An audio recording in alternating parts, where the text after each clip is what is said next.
How do you learn who you really are? It's not found in books. It's found on the battlefield. All right, what's up, Warriors? Welcome back, Battlefield of the Mind. All right, I'm here with Coach Justin Kavanaugh, Olympic coach, author of the book Man Up. All right, Coach, tell them who you are. Let's go ahead and jump into this thing. I appreciate you having me on. So, yeah, I mean, look, I got my start as with high skin in the game. I learned really early on that, pressure bursts pipes, but it also, figures out really quickly who you are. So I've been an Olympic coach for 6 Olympic cycles, 22 years working in pro sports at the NFL level. I got forced into it. A lot of people ask me, like, how did you get into it? How did you get working with, all these high level guys? I would say that's the worst place to start, where I ended up, where a lot of people wanted to begin their careers, which is working with pro athletes. And the reason why is when you're testing and you're just getting started, I got started when the lights were on. And what makes me really good as a coach is that I'm very comfortable failing when the lights are off, because we practice, we work hard, we do things that most people aren't willing to do when nobody's watching. But I first got my start because a trainer screwed over a guy who was a friend of mine. He's like, "Hey, Cav, I trust you. You're training me." I'm like, "What do you mean I'm training you?" He goes, "Well, if I could call you at 2 a.m. to throw down and to help me out, I know that I could trust you with my career. So let's go." And I'm like, I better figure this shit out so I don't screw them up.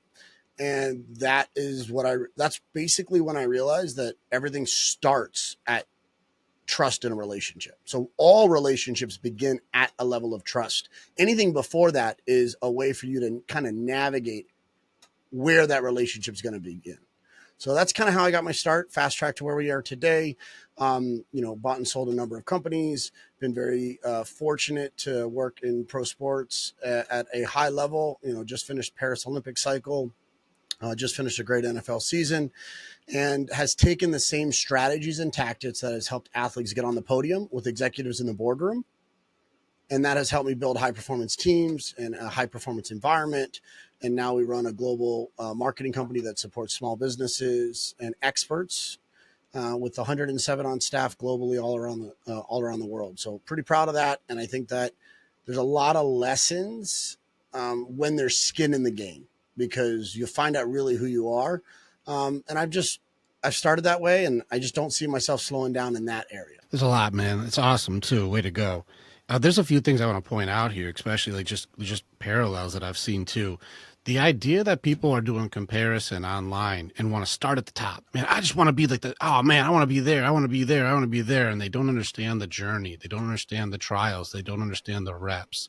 What's some of your advice for these guys, like, to maybe humble it back a little bit? Like instead of just going off of comparison, what would your advice be for these guys starting off? Well, I actually think it's okay to compare, but if you dwell on that, you're going to be pretty depressed. I mean, it's just in general, there's always somebody that's better than you. And unless you're the man in the arena, then you're better off being the kingmaker, sitting behind people, helping them become the man in the arena and supporting them. And that's been my role as a coach. I also think that you need to be where your feet are. If you're living behind that, or if you're, trying to always be in your future self and you're not taking advantage of the presence, you're going to be missing out on the steps to get there. Oftentimes people are complaining about their past because they have a victim mentality. But in reality, if they were just present, they would create a better future reality. And that just, like, looking back, messes with you. It's not worth your time. It's something to reflect on because it gives you maturity, but oftentimes make the big time where you are. Because if you make where you are the big time, then the opportunity will show up, because naturally people will start to look at you and go, dude, everything about that guy is what I want to be like. He doesn't care if it's the Super Bowl or if it's a Sunday in June. He's showing up like I matter to him, and therefore I trust him more. So I kind of, the comparison part, I think it's good from an early stage motivation. But if you're always looking at that, you're forgetting on the opportunity that you have right in front of you. Most people bitch, moan, and complain about opportunities, but there's no such thing as a good or a bad opportunity. It's just the preparation for that opportunity. Like, shit will come at you if you're ready. And if you're not ready, you'll just be like, oh, that was a bad opportunity. I didn't get a fair look. Like, no, you didn't get a fair look because you weren't ready. Yeah, a lot of people blame, shame, and judge their own inability to be able to be present in the present. And I see it too. It's oftentimes, and you said like, well, where's the growth at? It's right now. It's in the choice you make at the moment. Like you're sitting in the footsteps right now you need to be taking, not worrying about why am I not like that guy? Why am I not doing as well as him? And how come he's winning and I'm not winning? And they start getting resentful and start blaming everything around them. What I see that happens often is people tend to not live in the moment. And when they don't live in the moment, there's no way that you can make memories because you're just remembering someone else's journey or you're making a memory that is instilled in you because you lived it. You can't have a memory of yourself if you didn't live it. It's just an education. You're learning about someone's history or you're making memories and then the money will come. But if you're forward thinking too much, you're not honest with yourself about your current situation. Missing the moment misses the memories that make it so you get to be what you're trying to be, right? Yeah, that's like the little Dr. Seuss in me when I'm younger. So I kind of just bring that out as a coach. I think it's great. No, it makes sense because a lot of people really are not living in the present or not living in the present at all. They're so worried about the future or they're still consumed by a past and they're missing the current minutes right now. Here's probably something that's never happened to you on a podcast. Oh, I have one rule. tell I your have one mom. rule. No matter what, if my mom calls, I pick up. Mom, you there? Tell her I said, hey. I'm in a podcast right now. Would you like to say hi to everybody? Hey, mama. All right. Can I call you back? All right. Love you. Bye. I don't care if I'm on stage or in a business meeting that's about to do a deal.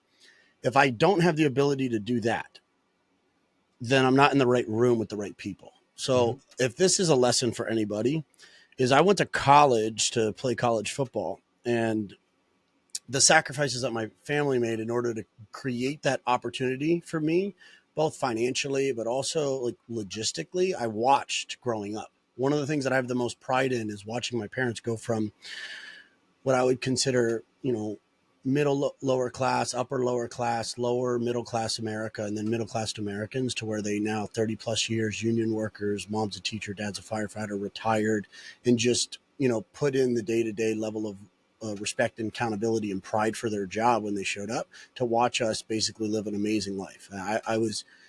I could confidently tell you I'm a product of being a spoiled brat growing up because they never made us feel like we didn't have what we needed. Now, going back, reflecting, I don't want my kids to, my son in my life to be the way I was raised in a lot of ways. However, I know that I was very privileged because of the opportunities my parents put me into. So I went off to college and I didn't talk to my mom from start of football season until I came back for Thanksgiving during a quick week. And I saw the pain on like not being able to talk to her on a regular basis and what they did. And I said, I'm never going to do that again. So it was a wake up call for me because I'm very close to people, but I don't need to talk to them every day to feel like I'm close to them. Some of my best friends I talk to once a year, and if my phone rang, like I would be there. However, I just don't have that neediness that a lot of people have. Mm-hmm. And I applied that same concept to the people that matter the most to me, which is my family. And I realized that's a very different relationship. And I didn't respect that they're different. So once I learned that, that was a big wake up call for me. And I said, I'm going to make sure that the work that I do creates an environment that allows me to control what's important to me. Well, at least have the standard to be able to say, I know my priorities. Sure. Yeah, and I think it's good. I'm going to throw something at you that I teach my guys this, and it seems like you and I will align pretty quick. I teach my guys that a good man has a code. Like you have a code you live by, and you said, no, this is part of my code. Is my mom calls, I answer. I don't care what it is. I could be skydiving. My mom calls, I answer. Like, and it's one of those things that's part of my code. Or like, here's one of mine. I do what is right, not who is right. There's That's a codes that core you have. principle for sure. Yeah, these ones that are just sitting right there where like I don't have to double check or question myself on this one. That's part of my code. So let's challenge that statement as a man. If let's say we don't have to have a code. Now you don't have to. If you back up and you think about what culture is what happens, not what you say. As a coach, one of the greatest fundamental truths that I believe in is that whatever I see, I've either coached or I allowed to happen. I don't know which worse, ignorance or negligence. If I watch something I don't like, then it's like I'm accepting it, or I've actually I'm proud that that's happening in my world. So everything I see, I've either coached or allowed to happen. So in your life right now, let's just say you say I don't live by a code. I don't think that's a need. I don't think that I should do that, or I don't think I have to do that. That's not a must for me. That's a thing that they do in this group, or that's a thing that other people do. Yeah, you're living by a code, because what I see happen is other people's priorities are being put on your life list, and you're operating in their world, which means you're operating by their code, which means you've lost control. So I like to challenge kind of first principles. And as a man, those that say I don't need to live by a code are saying I'm okay with someone else controlling my code. Yeah, it removes the accountability of choice for self, because then you can now live in victimhood and blame, shame, and judgment by saying, well, look, this stuff keeps happening to me, but it's not my fault. It's not my fault. Well, it's not because of me. It's because they did this or they did that. It's like, well, what were you doing there? And why do you choose to hang out with them? And what were you doing in this situation? And why did you choose to take that? And it's these opportunities for not just like a boundary, but also a standard, like to say, well, you did choose this whole scenario and you're going to blame others for it. Interesting play. I think what's fascinating is this idea of being a victim is one with this kind of like infinite mind of time, like mindset of time, where they believe that there's not a short time, like it's not going to end right now. They feel like they could be in this state for a long time. That it's the end of the world mentality, but it's going to go on forever. So if your mindset is like, this is not an opportunity for a reset for growth, and your mindset is like, this is the end of the world, but on the time continuum, it's not a right now, it's a future thing, then it has to be someone else's fault. Mm-hmm. And that's where victims sit. Victims sit at the matrix of, it's the end of the world. It's a problem. It's not exciting. This is not my time to reset and grow. And on a time continuum of, it's inevitable. There's infinite time. I'll figure it out when I figure it out. It will eventually happen. Because what happens is you remove accountability, like you said, and then someone else needs to come and serve them. Victims need to be served. Mm-hmm. And as a servant leader, you want to throw somebody a life raft, but you don't want them to just hold on to it. They need to climb. So if you create an enabled environment where people always are, you're throwing them constant life rafts, well, then at some point, other people are going to throw you a brick, and you're going to wonder why you're sinking, because you're just sitting there waiting for help. You got to move. These bricks always happen to me. They always get me with the bricks. Why do the bricks always happen to me, Justin? I get all the bricks. Because when someone says that, and if you've ever caught yourself feeling that way, because there's a feeling behind it. If you ever caught yourself feeling that way, there's one thing that's very true, which as a code, I have a obligation as a father to teach my son, and his code that I'm instilling in him are three things. Number one, don't panic, because when you panic, you create a second problem. If there's a problem in front of you, if there's stress, if there's a risk, and you panic, you've now created a second problem. You have to deal with the fact that you're no longer able to focus and channel the energy towards the actual problem. You've created a secondary issue. So number one, don't panic. Number two, in your mind, know that there is a way. Because when you create a limiting belief and you say, I can't do this, there is no way out, you've already stopped. And if you're going to quit, then quit tomorrow, because if you quit right now, you're dead. And then number three is move, because those bricks that you're getting hit with are getting very, very accurate at hitting you because you're in the same spot. A bullseye is a lot easier to hit if it's a stationary target. But the minute you move it around, it's a lot harder to catch. So if you find yourself on a regular basis getting smacked in the head with bricks, it's probably because you're sitting on your butt and you're doing nothing. So that would be like my number one thing to think about is, oh man, if I'm keep getting hit, why is this stuff happening to me? It's because you're in the same damn spot. And sometimes people are doing a lot of work, but they're not making any progress. It's like living a life on a treadmill. So they do a lot of movement, they expend a lot of energy, but where are they going? It's So like I call it driving on a roundabout. yeah. Like And they they just just they're like, I've been circle and using loop and loop. gas all day. My right tires are all burning out. I'm so tired, man. I've been driving all day. And I'm like, your GPS is the same, man. You didn't move. You just go in a circle. And I think that as you look at that, you're starting to recalibrate your life. And if you where are you trying to go? You got to That's have a a goal. that's a tough question for people, man. Especially guys. You want to know what the hardest questions for the men are? What do you want? I think there's two questions that I've always asked athletes when I was younger as a coach. I don't tend to ask them anymore because they filtered out before they even came to me Mhm. today. When I was younger, there was always these two questions. And now later in my career, I don't even have to ask them because it's there, it's present, it's seen. And they were, how bad do you want it? You tell me where you want to go. That's the first order of an athlete is they need to have their own goal. We should not be providing one for them. Mhm. So they have to come to the table with a goal and an outcome that they want to achieve. And I say, cool. How bad do you want it? Because they need to decide the stakes.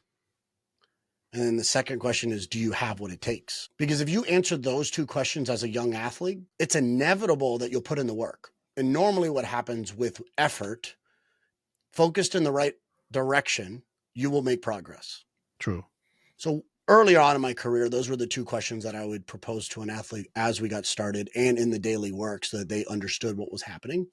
Later on in my career, I never had to ask those questions. I get a bit of a reality check that if I have to bring those questions up in my work I do today, I've actually started serving the wrong audience. Go ahead and clarify that because I don't know if people will catch what you just said right there. Like, what do you mean if I said serving the wrong audience? Like, I don't know if people who haven't been in battle would understand what you just said. Yeah, I think that if you serve everyone, you're going to serve no one. It's like I have so many priorities. If everything's a priority, you don't have priorities. So when you think about who you are best at serving, I believe God has given every person a gift, and that gift is about speaking a language that another person understands, whether it be having the same vernacular or understanding or the right energy, like you immediately connect at a deeper level because he gets me. You can't do that if the work is not aligned. Mm-hmm. I do not show up at my best self serving an audience, a client, an athlete, a coach, a business, if I don't feel that it fundamentally is aligned with two things: values and beliefs. Now, they are never perfectly aligned, and I say never, and I rarely will use the words never and always, but in this situation, values and beliefs are never fully aligned. That would be a very boring life. If my best friends or the people I was around or the clients I work with agreed with everything I said, it becomes a cult. Yeah, you can't challenge the leader on that one. Yeah. Yeah, I want an environment where we want a level of opinion and a level of experience that are brought to the table where your individuality is what makes you somewhat special. But at the crossover between somebody's value and somebody's belief system as they kind of layer, that is the area of agreeableness. It's also the area of less friction, which when you take those two things into consideration and you deal with people at the social level, you're immediately eliminating drama. And if there's a few things that I'm great at cutting out of my life, it's drama. I just don't deal with the bullshit. And that's where I think a lot of people are uncomfortable because I call it out as quick as possible. And what happens is if I find that you're creating a problem for the sake of being the center of attention to create the problem or being interested in creating an issue or an environment that is dusty or uncomfortable so that you could sit back and grab popcorn and watch it, I just cut you out Yeah. because it's not helping. Well, it's an intent to do harm because it shows how not okay they are. I You hit want. on a really good point, which is it shows how not okay they are. Mm-hmm. When Happy you're people not don't do that. when you're not satisfied with the current state of your own life, you need to bring people down to where it's a little comfortable, because it's really uncomfortable going in an environment that is which and you inspire to be in, but you're not prepared to be in. Mm-hmm. So it makes people uncomfortable. And when you make somebody uncomfortable, they say things to bring it right back down to the comfort level. Yeah. Try to knock you down so that way we can connect. It's actually a really sad thing to watch. I talk about this. It's more prevalent in the women's group than the men's group. When I watch people try to connect through those unhealthy, like a judgmental demolition or reputation demolition for connection. And that gets into like, I need to knock people down and like connect through hate or negativity or gossip or rumor or, shaming or put people down like in any way.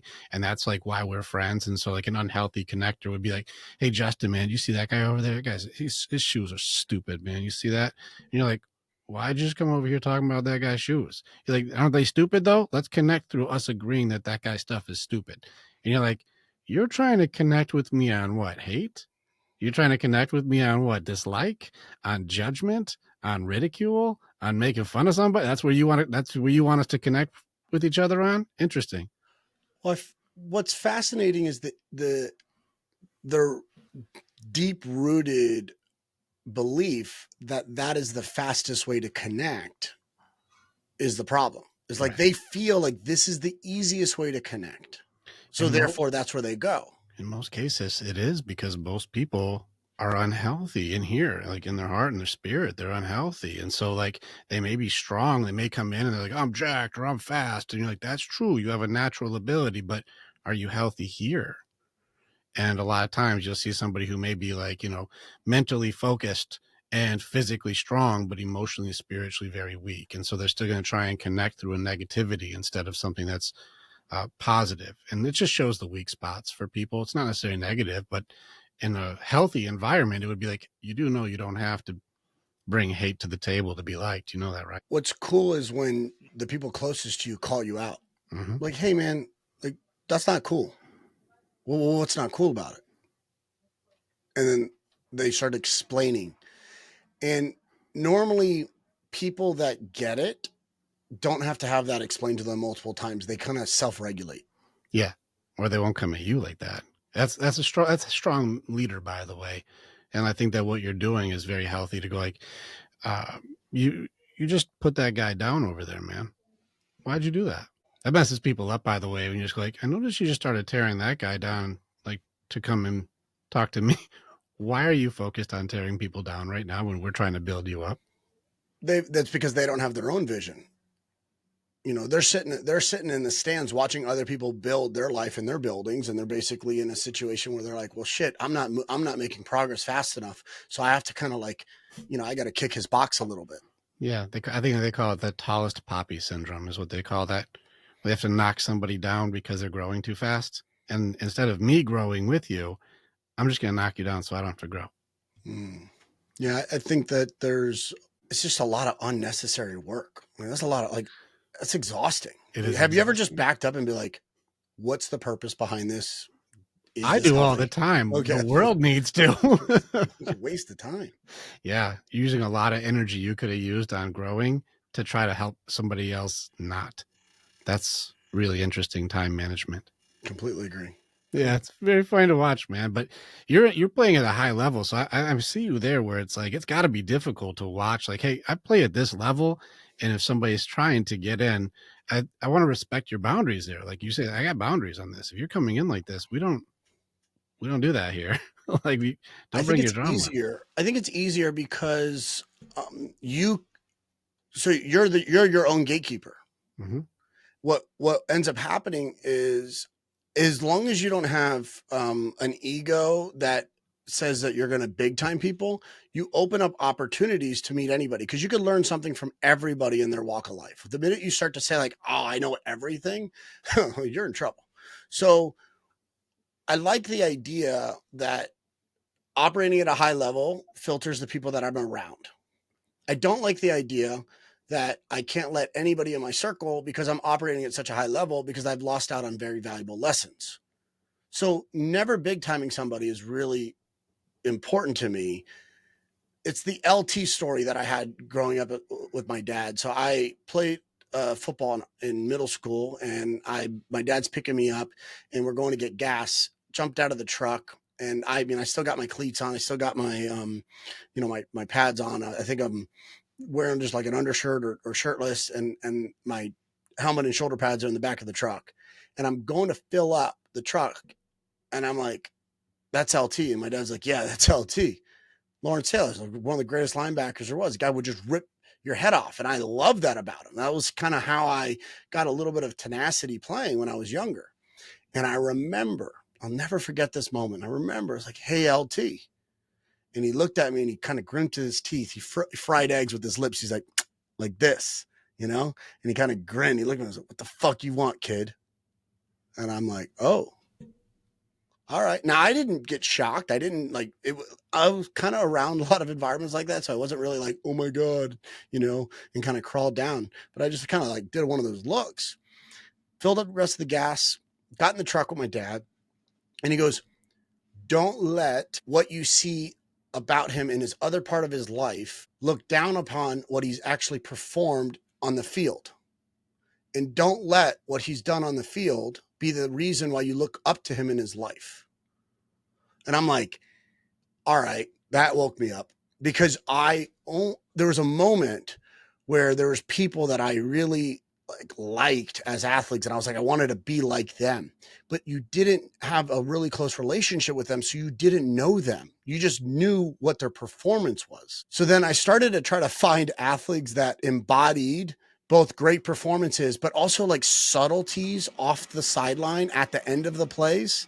So I started to watch after the play what they were doing. And I was starting to watch kind of the John Wooten approach, which is who are you kind of like pointing at, high-fiving, dapping up after the pass to shoot that bucket, right? The John Wooten approach of scoring, which is I'm taking you out if you don't dap up the guy that passed you the ball before you put the rock in the hoop.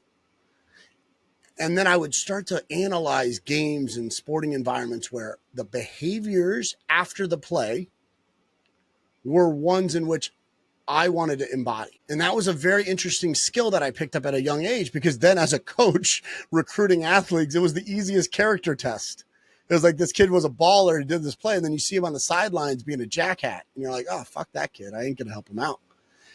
And then you see these other kids that make a great play, and they kind of like, hey, that block right there just sealed it. That's why that running back just took off, and he comes right back, and he looks at that guard that literally just sacrificed his body, runs right back to him and says, hey, man, spike this for me. And then you're like, all right, that running back gets it.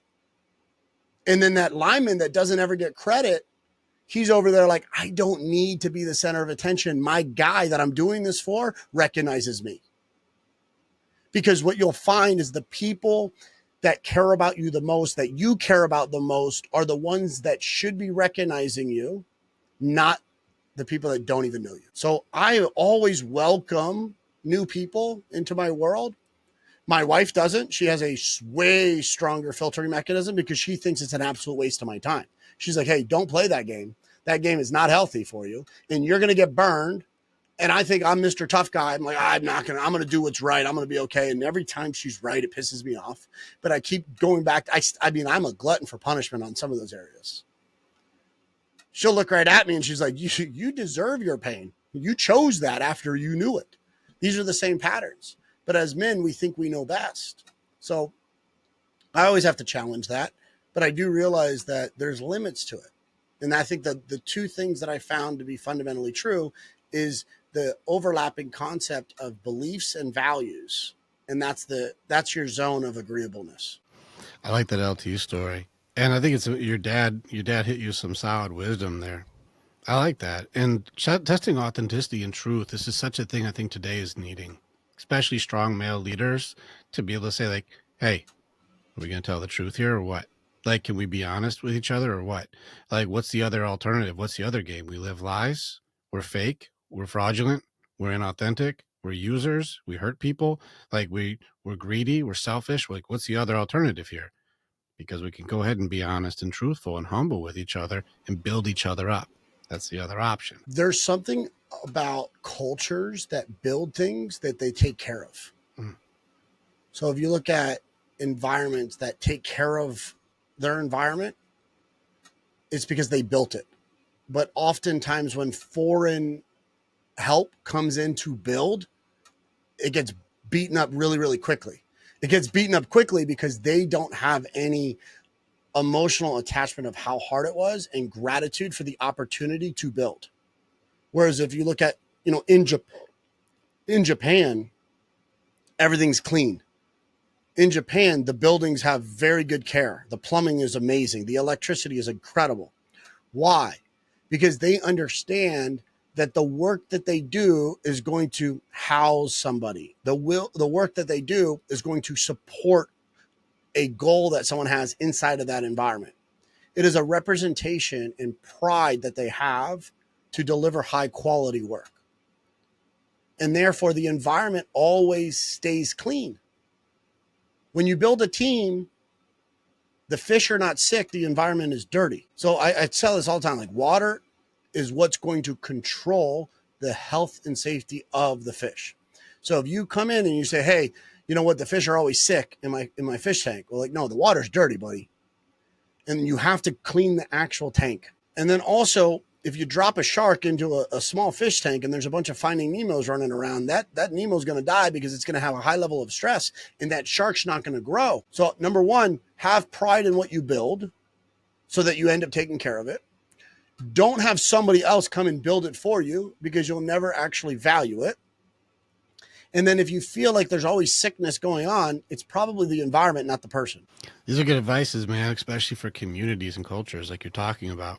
I don't think people are looking at the accountability that you're putting on the table right now, but it's necessary.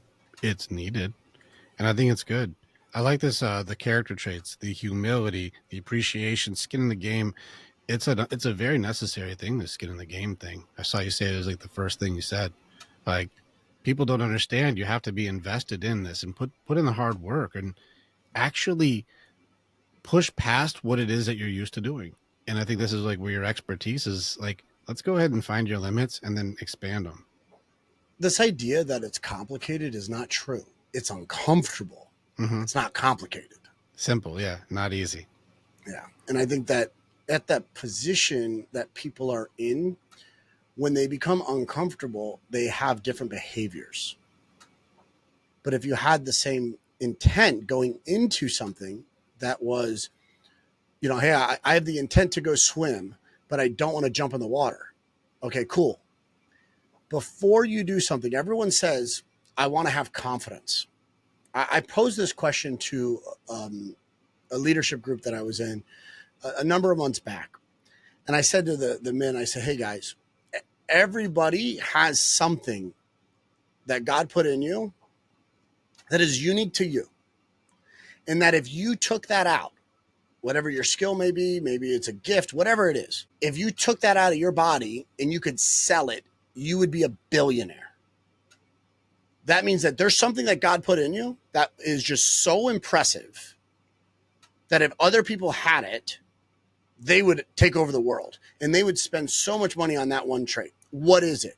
And that's this idea of like, you're going to go seek in yourself and find what the gift is. And then you're going to take care of the gift and then try to share that with the world. And then you'll become more of a valued man.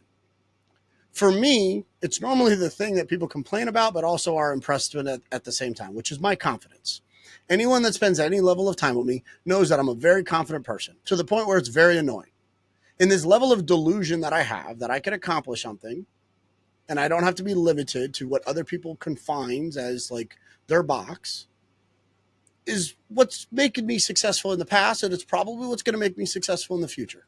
What is the trait that you have in your confidence that helps because I'm sensing a high competency vibe off of you. Like, I work hard to get good at this, and my work hard to get good at it makes me feel very confident in what I am doing. And so what element of competency would you say you've put the most time into to master for this confidence? Yeah. So I think the first step is when people ask for me to help them with their confidence, is understanding it's not a confidence problem. It's a courage problem. They haven't taken the first step. Confidence is a lagging indicator. It's at the climbing the mountain, looking back and saying, look at all of the things that I've done. Therefore, my experience in history has proven that I'm going to be able to get a predictable outcome. Therefore, in the next venture I do, I have more confidence showing up because my historical behaviors have produced an outcome that allows me to feel a sense of pride. Delusion or disconnect of reality is of people that look back and go like, well, I want to be the best. I'm like, you're not even the best in your backyard. So it's this like deep rooted interest in awareness, meaning I have to know what I'm good at and I have to know what I'm weak at. And if I learn to stay in my lane and I go deep into my lane, see, I don't do superficial really well. So when I get deep, at the top of you look at these iceberg models and this idea like above the water, that's the result. That's what everybody wants, but that's everybody. Everybody comes to you because you're the best at doing something. There's an outcome-based environment. When you go below the surface, it's a level of resiliency. It's building a stronger person. But when you go deeper than that, what makes connection happen is a relationship. Because now there's a relationship with the human and there's a relationship with that goal. And now as a coach, you could help them facilitate to their goals a lot easier. So I like to go deep with it. Now, the thing is when you start to get to the point where you're mastering something. See, I was known for many years as the speed king. I work with the fastest athletes in the world, whether it be in speed in sport like football or track and field. If there's a game that requires people to move fast, I was known for it. So my competency at the technical level, I went really, really, I could break down my coach's eye. I could see what's going on. I could see what's wrong and then fix it. And that's in one area. So what happened is that I know what's needed to develop mastery at one level in a vertical. So when I start having conversations in different disciplines, industries, or different kind of trains of thought, if the conversation doesn't go down a deeper path, I could know it because I've been down that deep path before. So you could filter out people that speak shallow about a topic, even if you're not aware of it, because you know the complexity of the work is brought up to the top in clarity. So if you start becoming very clear with the way that you coach and communicate, then you know that normally there's been a lot of work done in that area to filter out all of the headache to prove with a sense of pride and ego how smart you are. My background's in biology with a concentration in neuroscience. Did I start the conversation with that? No, I said have courage over confidence. You should be able to figure that out. It's not that difficult. Now, if I sit here and I started talking about the neurotransmitters that are affected in your brain and the activity that happens to, regulate dopamine and talk about how how to downregulate to get in a state of flow, to make decisions so that your pupils open up and then you can understand depth. I'm like, who gives a shit? No one gives a shit. What is the outcome? What are the inputs? Build a better process to give you the output that you want. So most people present because they want to say, look at me. And I'm there too. I still do that because if I don't do that, then no one's going to listen. But at some level, I want them to realize like I'm creating a model that you could fit into and you choose where you are in the model. So if you feel that this is the end of the world, but the world's not going to end time-wise, then you're a victim because you're not doing anything about it. You've put yourself in that model. But if you feel that today's the day for you to change, and right now, this situation you're in is a reset for growth and God's timing matters, then you're a fighter. That's where you've put yourself in the model. But if you feel like this is a reset for growth and it's not a now thing, it's a future thing that I'm going to make the decision today that is going to set me and my family up for the future, then you're a leader. Because now you're starting to think future state, not just present. So I create the model and I let other people put themselves into the model. And how did I do that? I went and sought out somebody that is a master at messaging and a master at taking concepts that are very complicated and demonstrating them through models. So Simon Bowen's literally the best in the world at taking very complex subjects and organizing them where an 8-year-old could figure it out. And he draws shapes and storylines that people choose their own journey. So there's no argument here. If you're arguing with the model, or if you're arguing with where you are in the model, you put yourself in that spot. And that's really kind of what shaped my development of communication, because I was at a skill of mastery, but I couldn't express it through clarity. So you seek somebody out that is at that level, and then you start to understand that there's more people than you at that level, just in a different area. And it cuts through all the crap. There's a lot of people that are sharing circles and triangles and graphs and infographics on the internet. But there's only one Simon Bowen teaching a model. So go to the root source of the best in the world, and it will collapse time in your life. And that's what I do with most things, is I try to find people that are the best at it, with like the root of the information, and then collapse my development from a time standpoint so I could fast track it. And most people can't filter through the bullshit because pioneers don't get paid. If you pioneer an industry, you normally don't get paid. It's the second wave that jumps on the trend that ends up getting paid. And then that popularity creates a trend. And then other people that live on the surface superficially figure out a way to monetize it better than the expert at the person that pioneered it. It's a lot of pieces that you just covered really quick there. Everything to break down confidence on this one and the belief systems you had. I'm just going to go through my list here and just show you how your the Justin Kavanaugh rant just went, because it's pretty powerful stuff here. You got to have courage to do scary things. You have to go forward even when people don't want to. Raise your competency by just putting in the work, and you have to be building yourself up. This gives you certainty because you've seen the past results, because you've done the work and you know how this is most likely going to go. Also, certainty is probably not going to kill you. So that's good to know, because it didn't kill you before, and I'm stronger than I used to be. I got this. You build connections with people on a deep level, because it's not about the surface or the results. It's about the connections with each other, which most people don't do. You have to have humility in what it is that you're doing. And you keep talking about this, like, make sure that you're not trying to have your ego be your amigo, and you're trying to make sure that you're doing things to build others up. The character and authenticity in this and truth is very important for you to say, I've actually done the work. So you're pulling people up instead of pushing them to something you don't know, which gives you clarity. This helps you to build up self and makes it so you can also guide people in a simplicity is genius approach by grabbing mentors to help you pioneer and challenge the limits of what you've got for the gift that God gave you. Would you like to write my next book? Yeah. I got 5 going right now, but if you want, I'm in with you. Let's go. That's incredible. I appreciate the genius in being able to articulate that, and not just the speed, which is amazing, but also hearing it back challenges me. And I have to ask myself the same question regularly, like, am I showing up? Because that's pretty deep. That's pretty hard. Yes. And it can be very exhausting sometimes, but you got to ask yourself, like, what are you meant to do? What do you mean by that? If you're really showing up can be exhausting. I just don't want to misunderstand what you mean. Sure. I think that this idea that you always have to be on is a very important thing. What does that mean? Because I really don't know what that term means. Yeah, sure. I present something.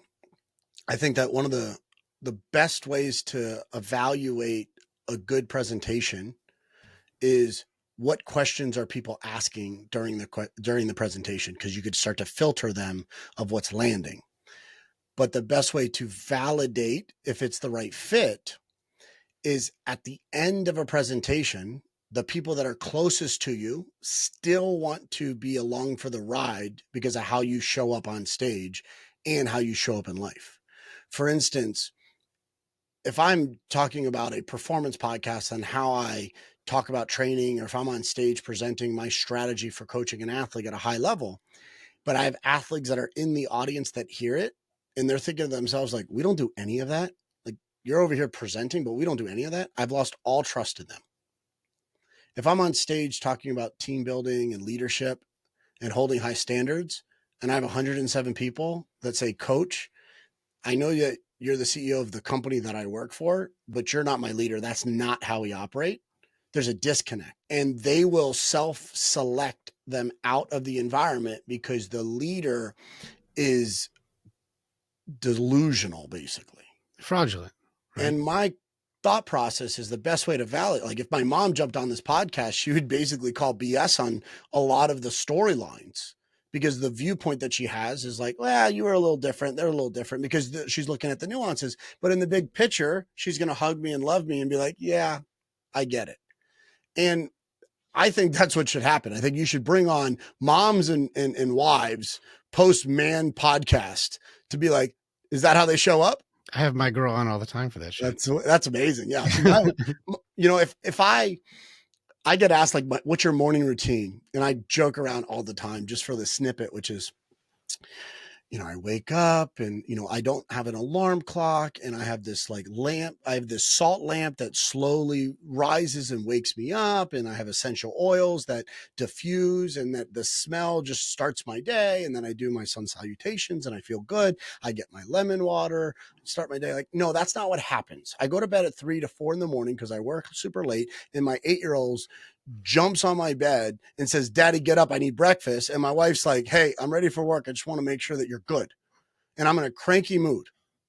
That's my normal state. And anyone says that I'm a perfect person in the morning and that if you don't jump out of bed with your feet on the floor, ready to attack the day, that you're a loser. Well, I've accomplished a lot of shit, not ready to attack the day because I'm not in a good mood in the morning. And I'll never forget it. My son was 5. It's one of those moments that you just like, you'll never forget. Sitting down at breakfast and I'm like, I'm beat. I'm in a bad mood. I'm just like cranky. It's morning, right? 7 o'clock in the morning. He's having breakfast with his 5-year-old mood, which is amazing. Mm-hmm. Blessing of our life. And I go, I'm sorry, guys. Like, I know you don't like me in the morning. I know. And my son at 5 years old, 3 years ago, looks me dead in the eyes and says, Daddy, you don't even like yourself in the morning. And I'm like, you got me. It's like, you just got me. And it's the funniest thing, but it's so true. I'm in a bad mood in the morning. So I think that there's a level of honesty that you have to have that you're pretty impressive in certain parts of your life. But if you pull the curtain back, there's areas that other people need to support you. And there are also areas where other people need to protect you. So you're not going to actually show that to the world because that's not your best version either. And that's what I have. I have a character evaluator every day when I walk in the door of my house, which is my wife. And that's good for you. I think it's interesting, the idea of being on, like you said, like how I show up, or you got to wake up and attack the day, or the lack of authenticity. Like just say I'm not a morning person. Like I don't see the issue with it. And I think the element of dancing around a judgment is a very interesting thought to begin with. Is like if someone's like, oh, you on all the time? You always like this? Is like, no, I'm tired sometimes, but like I'm still me. And this is where I really work hard to go like, I have people come to my house and I do deep work therapy. I do hard work. You give me the cases people gave up on. Those are the ones they send to me.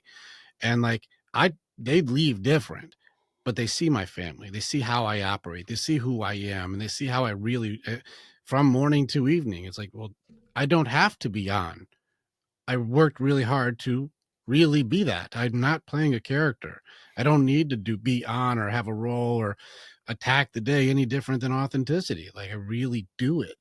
And so that's where I was curious on what you mean by like be on. Is like, do I have to put on a different outfit, or do I have to wear a different mask, or do I have to have a different energy than normal? Like, what's that mean? Yeah, when you put on a different mask or you change your persona and you show up a different way because you think that's what the environment needs, it's you posturing.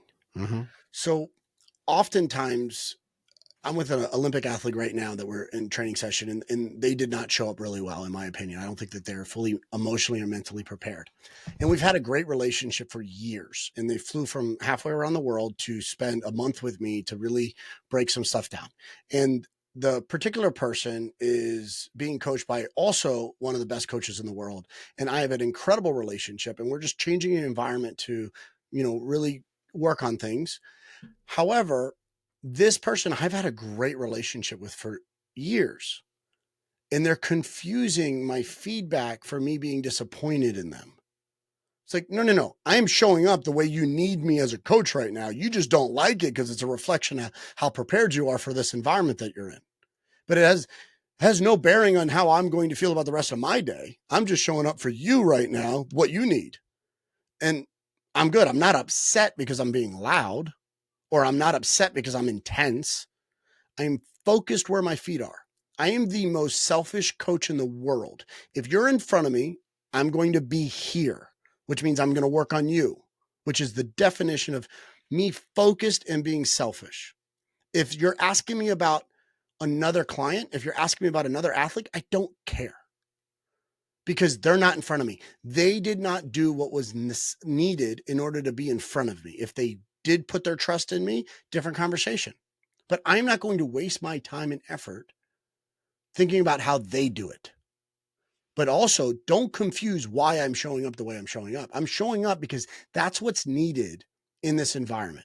And my abilities swing from this type of a market all the way to this type of a market. I can't walk into a business meeting, even though I do believe that if I teach my business to operate like a sports team, but if I walked into halftime and I started yelling at my team in a board meeting, I probably lose all my web developers. Like like my marketing team could probably take it because they're used to my personality, but our developers and our customer service, probably not. So you have to understand, as a leader, part of your job is to be adaptable to the situation. That's maturity. If you're expecting everybody to adapt to you, that's being ridiculous. You need to adapt to them, but your job is to adapt to the environment and create a space for them to meet you where you want them to go. I don't expect my web developers to be like headphones on, locked in, and just be like a maniac and ripping through things all the time for 9 hours. I expect them to potentially work in blocks and sprint through some things. And then some of them go home and they'll do like an 18-hour day straight, no coffee, no nothing, just like lasered in and knocking some stuff out. And it's unbelievable. But if you did that for 2-3 weeks straight, you're burnt out. That's not healthy, which means it's the same thing as a leader. You can't show up to those environments and expect that same thing. So this idea of being on is I'm on all the time, just not in the same way. That makes more sense. And that's why I wanted clarity on. I appreciate you for that very much. And I think as leaders, there's an adaptability. That's where I go to. So I'm really happy that we align very much. And like, if you're leading, right, you have to be adaptable. And like, I work in the psych world. So different personalities require different conversations. Like you and I could speak Spartan to each other and there's no hard feelings because that's a regular conversation for us. But if like, I've got other personality types that they do not need you to go hard at It's all. It's it's also unnecessary. not helpful. It's not helpful. They don't need that. It's not a requirement. Yeah. But I'm still me telling you the same information. I just don't have to be like, I don't have to speak at a certain level. Like there's the challenger types. I know that you've got that challenger element of you. Like, fuck is a term of endearment for them. Like, dude, fuck yeah, bro, you're the fucking man. They're like, yeah, that's like a term of endearment. That's like, yeah, that makes me feel like I can trust you more. But there's other personalities that are like, that's, you probably shouldn't say those words. It's like, all right, I'll still say them, but I'm going to, be tactical with it, how I use them with you. Like it's those kinds of things where I don't need to go as aggressive on certain people. Yeah, you just have to be able to read the room. I think fundamentally you need to have, self-awareness, you need to have, social awareness, and then you need to have situational awareness. You got to be able to like know thyself, know the environment, and then know the situation and dynamic of how to handle it. And if you don't, you're going to say the awkward shit. It's In the sporting world, it's a locker room mentality. Don't be that guy. it's the first one I think that people need to spend the most time on. If you don't spend the time on self-awareness, then what happens is you'll people will start to self-select people that accept the environment is kind of going with the wind. You will just swing to different places if you don't have a high level of self-awareness. Lack of self-awareness not only is just negativity and immaturity, but are the easiest people to actually use and abuse. Yeah, if they stand for nothing, they'll fall for anything. And these are the people that have the most trauma and they don't know why. Yeah. it goes back to the very beginning, that victim and how mentality thing we talked about, the being reactive and not responsive, the people who like, I don't have a code, I don't have a standard, and so like whatever you tell me, that's what I'll do. And it's a really difficult place if you don't try to know thyself, to try to navigate like, well, what is my gift, and what is my who's my authentic self, and why is it difficult if you ask me a me question if I can't answer it? I'm like, well, because you're probably not being honest with yourself. That's Mhm. why your fraudulent version of you, the version of you've created to be the best or the badass or the ego or whatever you created, doesn't have an authentic answer, probably because, well, you're lying to yourself because you don't have a code, you don't have a standard, you don't know yourself. In the world of sports, people ask like, what's the difference between amateurs and pros?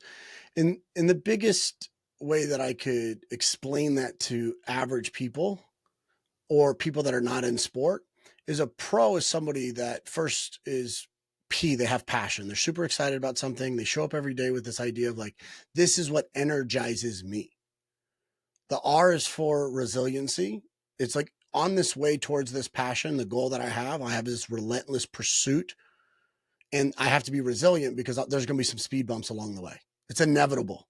Because if it was easy, the reward wouldn't be that great and everybody would do it. And then the O in pro is ownership.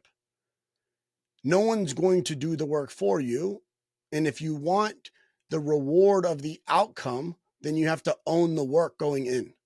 So that's the definition of pro at the most simplest terms for me. And when you start approaching that in other parts of your life, you'll be like, okay, cool. What if, let's say people don't know what they want? They're like, all right, cool. What gives me passion? What am I excited about? Ooh, nothing. Okay, we'll start moving, because writer blocks happen when you're not doing anything. But if you live through the world and you start to move around, you start to have other experiences. That's why coaching and analogies is easy. That's why telling stories of experiences that you went on is easy. But making shit up in your head and living in la la land is hard sometimes because you don't move anywhere. But you start moving around, you start taking this into the executive leadership world, you start taking this into the small business and entrepreneurship world, and you're like, I want to be a pro. Okay, cool. Are you excited about the work that you do? Do you have a passion for it? What pisses you off? What makes you excited? Mhm. And then the resiliency is like, can I handle when things don't go well? And then am I accountable by taking ownership of the work? I know that Jocko Willink talks about like discipline equals freedom, but focus creates discipline. So you can't have discipline without focus. So I challenge people by asking them, are you a focus leader? But then you have to have a target to be focused on, to be able to have discipline to get, and then you have to have a reason why that's important to you before you even want to have the thing to do. There's this whole rabbit hole we can go down to. It gets to like, why do you want that? And And it that's gets why into the Alice in core. Wonderland's a great story. Yeah, we can rabbit hole the shit out of it. But it gets getting to the core of know thyself is very important. I noticed you did the analogy here, and you talked about the book element, of people being able to do the journey and story. But you did the pro analogy. I want to get into the balls analogy. I want to talk about like you have a book, Man Up, and I have a men's organization. And it's growing very fast. I'd love you to like just kind of hit me with the man stuff. Like go like, guys, this is the balls thing, and this is the man up element. And I'd love to hear the coach version of like this is the thing that guys need today from your point of view. Absolutely. So this book came out of a challenge from one of my good friends and mentors, Ken Kanakin. I wanted to speak on stage at one of the most prestigious conferences in the world in human performance, which he runs, which is called the Swiss Symposium. And he says, I'm not giving you a big stage unless you write your book. You've had about 10 books in you that I've seen that you've kind of gone and passed. And until you write it and publish it, it doesn't matter because you're not going to be, the dirty little secret. There's a difference between being somebody's secret weapon and a dirty little secret. A dirty little secret is something that people don't talk about. A secret weapon is someone says, hey, I got an ASIM up my sleeve, and they know it's you. So I was the dirty little secret because nobody was talking about me because I wasn't talking about myself. And lately, decade later, I'm a little bit more of, the secret weapon behind a lot of these athletes and entrepreneurs because of the mindset that we bring into it.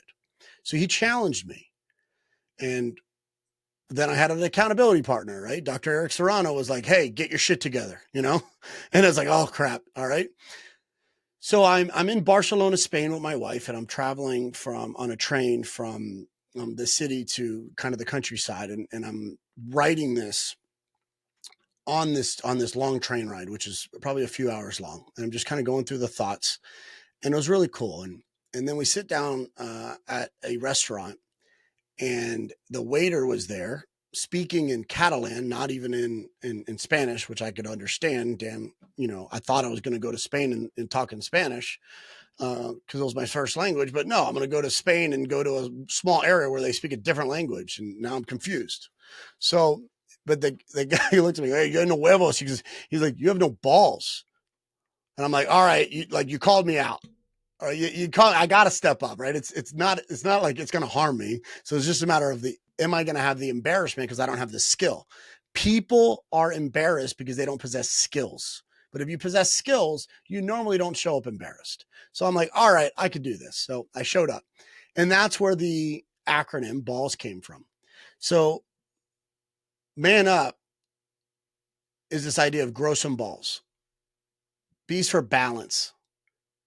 And balance, in my view, is about strategic priorities. Because if you're 50-50 and balanced in your life, it is very hard for you to achieve anything. But if you don't do the necessary things that you have to do to create the opportunity for do the things that you want to do, then you're living your life out of balance.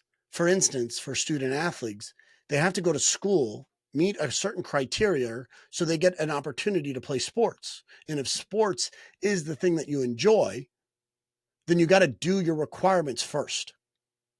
You don't get to think outside of the box until you know what's in the box for business. So balance is about prioritizing the things that matter to you first. A is for accountability. Nobody's going to do it for you. And if you're always making excuses, you're deflecting responsibility to somebody else. And if you want to be the one that's on the field, then you need to be the one that takes accountability when the eye in the sky doesn't lie. Because game film, when you look at it, will tell you exactly what happened, not what you perceive to have happened at that moment. We are living a world in our mind that is delayed from reality. So when I reflect on that and watch the film, it is going to give me a more honest review of what took place. In my mind's eye, I felt it differently, and I don't remember it exactly what happened. So I watch something to hold myself accountable. You need to do the work. No one's doing it for you. The first L is for lust. Man, you're young, you're hungry, you're excited. You're going to work a little harder when you're on the track and there's a girl in the stands that's not that, ugly. You're going to move a little faster if you're a high school kid running around doing your things when there's other eyeballs on you. You're lusting, you're motivating after what you want to accomplish. So it's that thing that gets you started. Love is the deep-rooted desire to be more. It's understanding that you're meant for more and this is who you are. It's also what keeps you grounded. And then S is for sacrifice. And as a man, you have to have your priorities in order, and you have to understand that the sacrifice that you're making for the thing that you want to accomplish is the opportunity that it's going to take for you to be great. And if you're not willing to give up something to achieve something, then that is on you. You got to have some coins in your pocket to say, hey, I'm willing to pay the debt daily and commit to something that's more important than this exciting feeling I have that is very short-lived. So that is what Man Up was about. It was about balance, accountability, lust, love, and sacrifice, the 5 areas that athletes need to achieve to have success. And I wrote it after a decade plus of working with athletes that are not happy with the current state that they're in. So it was a come to Jesus meeting. And if that resonates for you as a man, but it changes the life of a 14 to 18-year-old, then that might be where you are mentally right now. Put it that way. because this book was written to middle school and high school kids. And if it connected with you, then you may be just living in that same state emotionally, physically, and mentally. I'm glad you said that. I'm glad, because I was like, the target audience of this has got to be young. It is. Because real balance goes beyond just the priority element. It goes into mind, heart, body, and spirit. So there's all four elements have to be balanced out for true balance. Otherwise, there's an equilibrium you're trying to go into for health, wealth, love, happiness, and leadership that gets pushed all over the place. And so that's a really tricky one. That's a more mature station. But if you're like, can you just get your first priorities right? Can you at least balance out just like work and in school? Can you get your basics correct here? And I was like, okay, fair enough. That makes And the perfect thing that sense. you just mentioned is rooted in deep wisdom. And that's partly because of the age, but it's also based upon the experience. And it's also based upon deep reflection on your own life, because you can't see that if you haven't been through it. Correct. And this is the gap that most people have when they're on stage and they're presenting, but it's not their true self. It's they're saying something and it's very shallow. The depth to that statement is rooted in experience and wisdom. You can tell the difference when you climb those mountains and you see somebody talking about the top when you're sitting there and going, I've never seen you there. That's, you're explaining it. And I'm sitting there and you're talking about it very differently than it is. And you see it loudly when you watch those guys do it, right? Well, I think what's fascinating too is when you climb that first mountain, you know, people don't want you to move from there because they watched you climb it a little bit and that's where they could see you. But when you go away, people are like, oh, he's not at the top anymore. No, he's going through the valley of despair because he's trying to climb the next mountain. There's a whole bunch of mountains over there. You guys don't see them yet, though. Exactly. So they're like, no, stay there. That's comfort zone for me. You could be my guy, but you want to move past that. So you need to have people past that. And I've had athletes that are younger than me, much younger than me. And I've had athletes that have changed my life because of their perspective is a lot more mature. And I say that about a lot of people. I mean, Landon Collins, one of the greatest athletes I've ever worked with and an incredible ball player. But there were some reality check moments in me working with him that he looked at me and goes, Cav, that seems like an issue that you need to work through. That ain't work. That's not an issue that I have. You're not doing that because it's an issue that you need to work on. And I'm like, oh, damn, that one hurt. Like the 5-year-old getting you. He's like, you look like you in the morning, Dad. Yeah. And it's like, yeah, that one hurt. And it hurt because it was right. It was true. And then you start to look back and go, okay, this guy, not only is he trusting with me with his journey, but he's helping me with my next journey. And I'm like, dude, I got your back forever. You act like that because that means you're caring about not just what I could do for you, but you're caring about who is doing that and making sure they're doing it for the right reasons. I'm like, I got your back forever, man. You call me, I got you. Well, even that thing with the guys who are pushing you to even write the book, I think people, they miss the element of what that means. Like, why are these guys like, dude, you gotta get your balls and you gotta do this thing and you gotta stop bullshitting and stop, dude, get your fucking book right and then I'll do this thing. And it's like, man, these guys are all hard on you. It's like, no, I don't think you guys understand. That's what men do when they believe in you. If they didn't see that, they would be okay with me not putting it out. But if they felt like, hey, you got a story that's going to be told only to the people that you interact with, you've lost the ability to impact people beyond your proximity. Yeah. And we know as leaders, proximity's power. You want to get better, you got to be in the room of people that are better than you.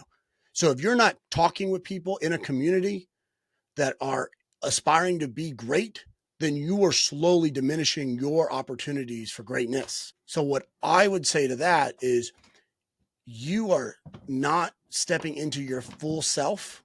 Every man wants to find their limit. And if your excuses are greater than the opportunities that you have, then you're not taking true accountability. True. It's good too. And you also, have you ever heard the story of like the eagles and the chickens? You ever heard that? It was an old African proverb.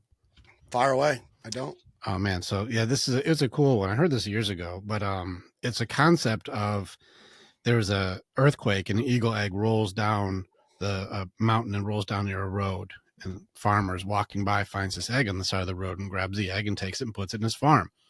Now the egg hatches. He's inside this chicken coop with all the chickens, and so inside is an eagle. It's an eagle inside this egg, but it's grows up with the chickens, and so it just does what all the chickens do. It never knew anything other than the chickens, and so it just clucks around and eats off the ground, eating worms and chicken feed, and flutters around and never really tries to do anything different. It gets made fun of because his wingspan is all weird, and he'll like see something and they'll be like, you can't see that shit, that's not real. He's like, I'm pretty sure.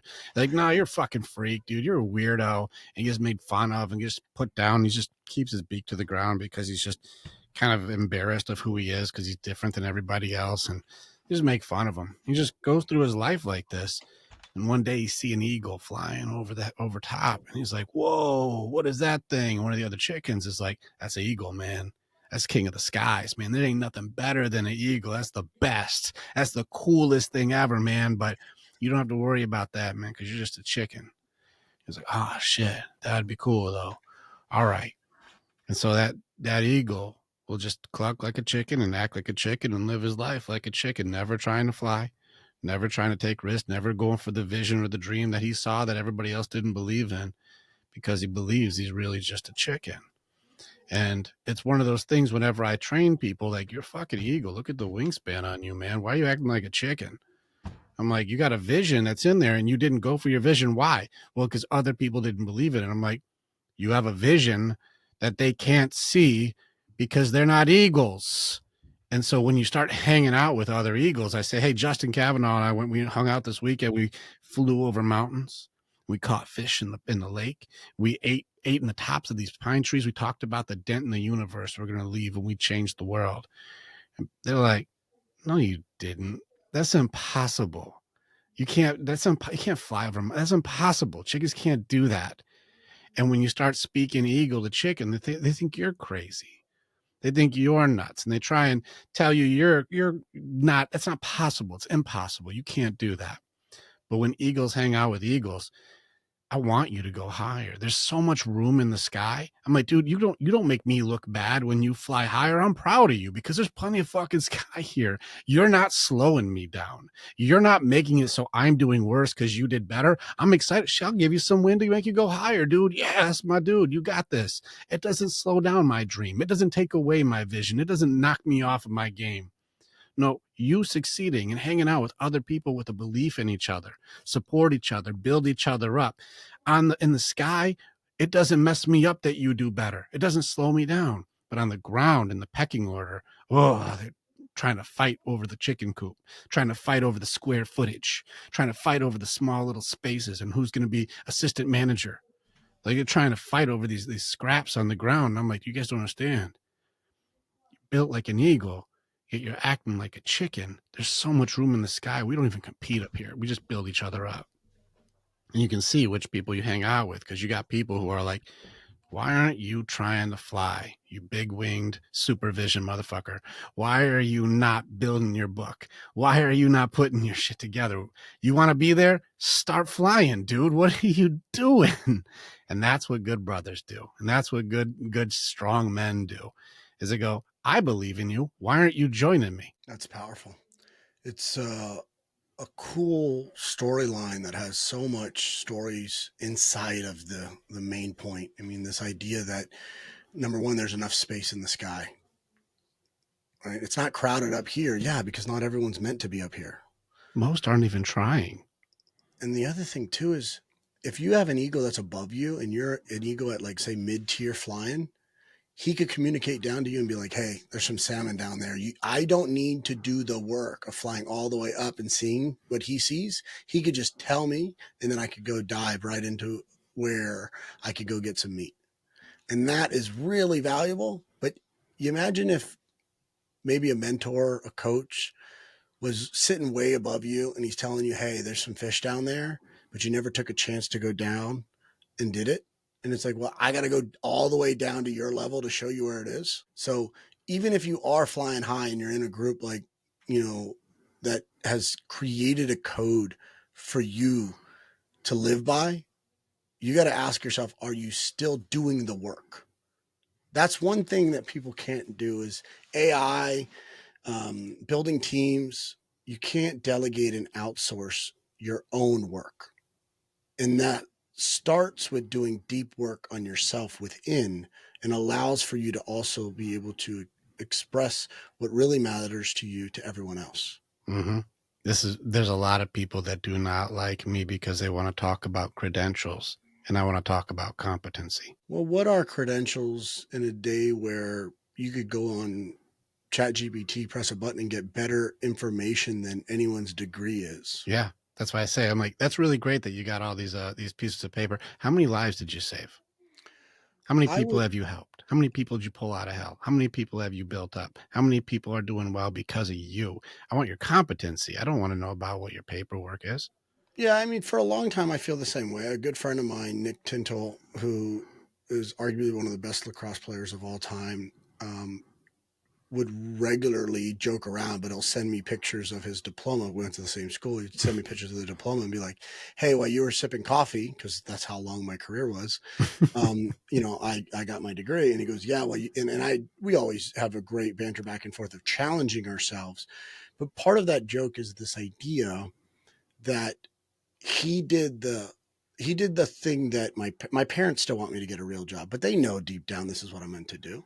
So part of it is a little bit of a joke, but then part of it is also, well, they're educators. That matters to them, because an old way of thinking is when you have to kind of go through the system. I would say the system is not set up for people to really be their full self. No, it's the And chicken coop. It's the pecking order. and that's where I would challenge most everybody's belief in themselves, is this idea that, do you even know what that means? To have a degree just shows me that you have the discipline to be a student, not the discipline to transform lives. The pioneer Because, thing you said. yeah, pioneers don't get paid. This is what's funny if you think about what you're saying. Here's what's funny about this is people go to school to research and learn about the people who had the courage to challenge the old research, to go further and break the rules and push the limits and break the boundaries and go further and dedicate their life to one side, mind or heart or body or spirit. And they push their entire dedicated life to breaking what is known, to go further. And these pioneers, these people who pushed the limits and were ostracized, made fun of, ridiculed, and put down because they're going against the general consensus, are now who you're reading the stories and reading the books on, and you have your degree in. I have my degree on how far Freud or Jung or Einstein or whoever, how far they went. I have my degree on that. And I'm like, that's funny that you would now argue against somebody who wants to push further than them when you're like, you can't push further than them. I'm like, you're studying the people who did the opposite of what you're doing and saying those people are the heroes and you're the opposite of them. It's ironic that your standing is and saying that's as far as it can go because that's how far that person went when that person was highly defiant on your own belief system. It's the same thing in the sports performance world, where if you look at the research of exercises that create an outcome or training that gives you this level of a response, I think the most important thing is, who is that research done on? Because look at requirements of science. You create a hypothesis, and then you put it through, you know, you put it through an experiment that has a rule set and guidelines that are not biased. Yet the subjects in the world of human performance, or human psychology for that matter, but I'll just talk about an area that I dive into pretty deep, is human performance. The subject matters inside the project are normally the same subset of type of people, and those are not the people that are competing that we're going to be using the research for. For instance, if you want to get somebody faster and you're using research to do it, have you actually seen any research with the fastest people in the world? Give me, if you want, so let's say I need at least 10 people. Okay, let's take the 10 fastest people in the world. Or let's make it a requirement. In order for you to be in the research study, you need to run sub 1000. I do not know one research study in the world that has 10 subjects running sub 10 and that did a structured protocol based upon science and came out with an outcome that said, hey, this is what makes people faster. Do you know why? Because those 10 fastest people in the world are not trusting you to test on them. They're already being tested on every single day at the individual level. And that's why they're winning medals. They're doing something so different than everybody else. You may have a few thousand people that make it to the Olympics, but there's only 3 on a podium. The winning circle is very small. And that's the thing that most people don't understand about research. Research is done on people that are not actually applying the principles of the research. It's the same thing when it comes to depression or psychology or environmental change.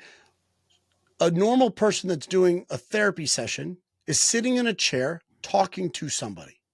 That is not the environment in which they're acting or having the addiction or being stressed or depressed. Do you want to hear something audacious about that? Far away.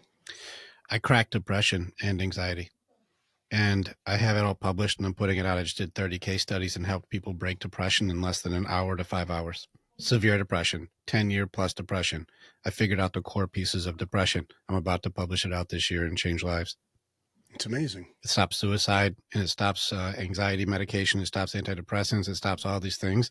I figured out the core pieces. I've been doing case studies the last 3 months, and every single person is just snapping out. 10 years, apathy, don't want to leave the house, not okay. And as soon as I check their belief systems around certain areas with pain and shame, and I show them how to defeat it, it's just a small switch. As soon as you change it, it's like playing Jenga and pulling the bottom piece out and the whole thing falls. As soon as you take that one piece out, they break their depression. And I just did a whole class. I took 10 guys to show them, 10 guys. I said in less than 7 days, I got you guys out. Every guy was out. They went from level 10 depression down to like 2 when they feel like I feel much better now. Most of the guys were like, I was good by the second or third day. I would be really excited for the world to be able to see that, because how many people will it impact versus a study that person is in school learning and then not ever applying it. Mm-hmm. The work is done with the people that have the risk-taking DNA to try something that nobody else is doing. Yes. And this is why it's funny when people want to talk about their piece of paper, but not challenge the people who even they learned from. Every single person that came before you and me, we don't have to do the 20, 30, 60, 80 years of their life dedicated to that one thing. Now I can start there and then stand on their shoulders and go further and dedicate our life to go further, because they went that far. And now I know where to go to get to that. Now I'm going to go further than them. And that challenging mindset that I know that you and I both have to go, let's go further than them. Let's stand on the shoulders of them. And now let's reach higher. And people are like, you can't reach higher. That's as high as it goes. And I said, you're not talking to a couple of chickens. You're not going to tell me how high the sky goes. I'm going to go higher. That's as high as that guy goes. So now I can know I can get there. Now let's take it higher. It can be faster. It can be stronger. It can be more effective. It can be more efficient. And this is why they need leaders like you or like me to go, you do know you can go faster than that, right? You do know there's a way it can be done. And they're like, no, it can't. It's impossible. What do you think when people tell you you can't do it? It's impossible. It makes my life easier. Every time someone says something's impossible, I know that you've carved yourself out of the winning circle. Mm-hmm. So it makes it a lot easier. You remove competition when someone is not focused on you. So it's actually quite enjoyable as a coach. I look at that as a sense of great, one less person to actually deal with. But also I look at that and go, man, and you have a cohort of athletes or business owners that you're leading. Yeah. And your limiting belief is permeating to another environment. I don't know. I don't know if I want to be around you. And that's what's difficult. Yeah, it's very difficult. Is I watch a whole bunch of people follow others that are not nearly as good as other people. And I will be like, what do you like? How could you even go into that environment? Don't you know that there's something better? They don't. That's why. The only reason they don't is because they don't know that. I look at businesses. I mean, we help small businesses build their brand, right? And we have a whole concept around marketing that helps you be loud and proud about what you do. But there's a little bit of an interview process to find out. It's like, hey, are you really good at what you do? Because I could make you very successful by way of making you popular, not make you popular because you're successful. That's what marketing could do. Marketing could actually over-index awareness even though you haven't earned it. So I know I have the power to do that through mechanisms of business.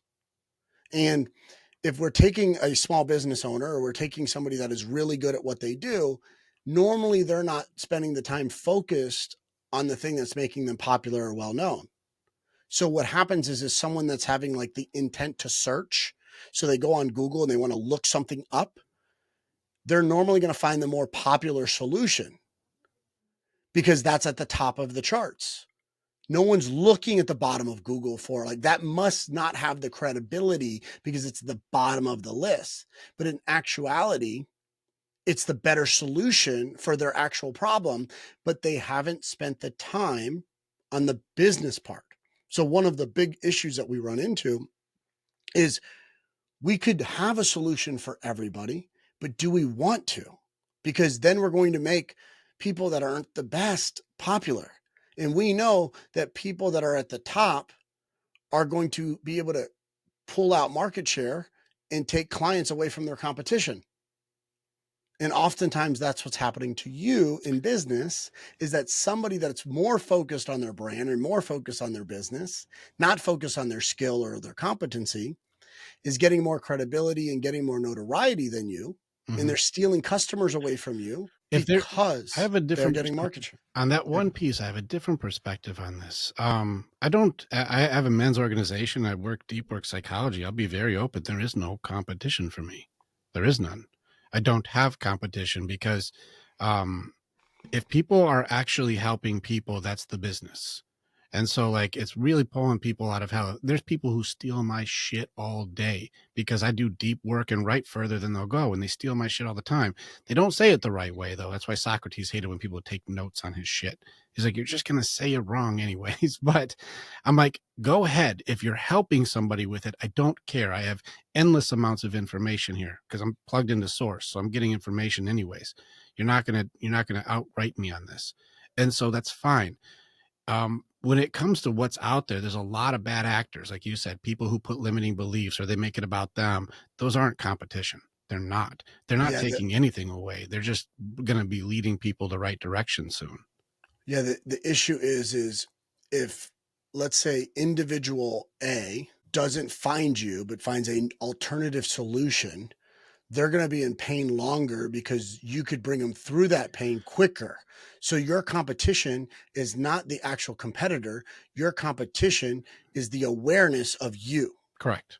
That's what that looks like. Correct. I agree with you there. Yes. And that's where I'm like, that's not competition. That's fucked up ass marketing. That's what it is But they're we have doing a to bad own, version we of have it. to, yeah, we have to own that that is the game we play. Well, So that's there. And like, this is where I actually really struggle with this part, not because I don't get the exposure, but because I don't like that part of the game, the social media part. I have plenty of exposure. I have more exposure than I wanted. And I just I don't like the social media draw that comes from it. It's a taker. it And I doesn't have, have to be. There's two reasons that people don't post or be loud about what they do. It's fear or pride. neither of those. It's actually, mine's highly humbled. It's not a fear or a pride. Google humble. Yeah. Is it what? Google the term humble. Yeah. I'm curious what, Google the term humble and then tell me where that falls. let's see. Let's see what Google says humble is. That's a fun. I like doing this kind of stuff. Google humble. Let's see. Someone who is not proud, modest, and does not think they are better than others. It can also refer to something that is low in rank or quality. Humble means that it will make somebody less proud or arrogant, or to reduce their power or prestige. Definition of low man's view. I think that that would be a challenge to how you view yourself. You said humble is a low man's view. Yeah, it's this idea Can you that be humble without abundance? Can you like if I'm strong but humble with it, can a weak or helpless man be humble about his strength? If a man has wealth and has the ability to help more people, is that guy able to be more humble, or is the guy who has no money humble because he has no money? hmm, Can you it be really humble without abundance? no, because you're not able to express it. It's just an inaccurate representation of what you Right. think you have. So you have to have something worth having to be humble with, and you have to have abundance of something. I know my worth, I know my value, I know my purpose. And it's fucking terrifying how big this is going to have to go soon. It's not a fear of that. It's the drain and the draw that it's going to take to do it. That's like, oh, It's So what kind are of like you called on this earth to do? I'm going to Is be, it I have to pull people out of hell on a daily basis. My calling is to go into the darkest place of your soul and help pull you out of that so you can connect not only to purpose, but to source. I will go into hell and pull people out of suicide, depression, rape, addiction, you name it. I go into the depth of the fucking darkness and pull you out by showing you the way out of hell. And there is a path out. There is a way to do it. How to beat through grief, how to go through growth, how to know thyself, how to be able to rewire your belief systems, how to beat shame. All of these things are very, very beatable and able to be done. People don't need therapy today. They need training today. And these things are skills that can be taught that mean you do not require dependency on me once you know them. You don't need drugs. You don't need management. You don't need coping. You need training. And once you know how to do this, then you can grieve when something comes up. And you know how to put your heart back together after it was broken. And you can connect and love deeply with people because you're not afraid of love anymore. And you know how to work through tough moments because you don't have to be afraid of something that doesn't exist. These are things that are all highly beatable, but people are being taught they need to talk about it and be empathized with. That must be hard, instead of going, you're missing that piece right there, and now plug it in and see if it works. Whenever I work with people who are going through severe things, after they know how to beat it, you don't have to see me every week. Yeah, it's a There's dependency that you're not creating. I think it's amazing. My question genuinely is, how lucky are the people that have found you versus the people that didn't know you even existed?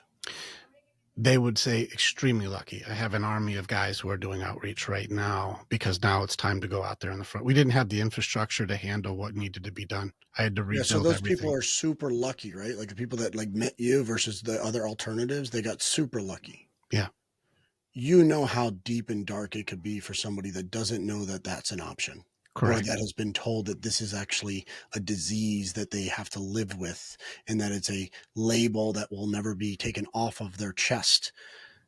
And it's a mindset and it's an environment that's ingrained to them, and it's like it's part of their past. Well, it's the way that your dad or your mom treated you. It's because of what happened to you in a previous part of your life, and you can't get out of that. You're just gonna have to deal with it.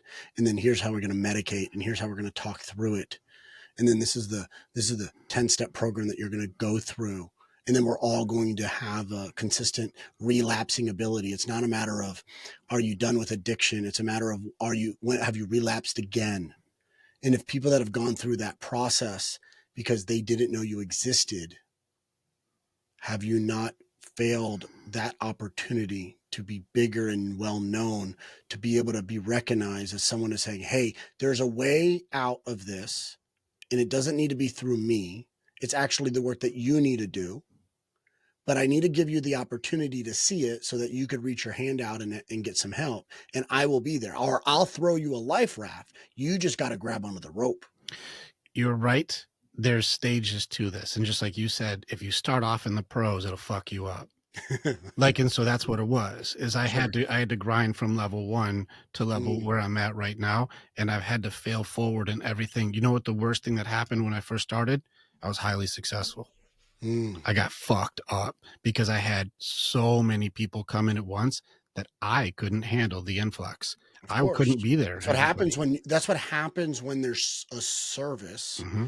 that is so different than what everyone thinks is out there. It's actually what happens is you're the creator of your own chaos because you're a product of your own success. I got blasted. I got And that's blasted out of the water for it. I had to build the infrastructure not only for the business, but more importantly, for for you. me. I have Yeah. to be 100% exactly what I tell you. Yeah, you And I can't have to have serve people. I cannot Yeah. be fraudulent. I have to really live what I teach. I never teach anything I haven't done or anything I do. And if anything ever happens in my life that changes the circumstance of something that I teach to be not true, I will remove it. Mm. Because if I'm going to go out there with the audacity to say we need to change the entire system, I better be the real thing. Yeah, I don't know if the experience that you have should be the catalyst for your curriculum. And I need to be able to handle like how many people there were, and the infrastructure that I had could only handle a few hundred people a year. And Yeah, so it wasn't that's able to handle thousands, which yeah. now we are.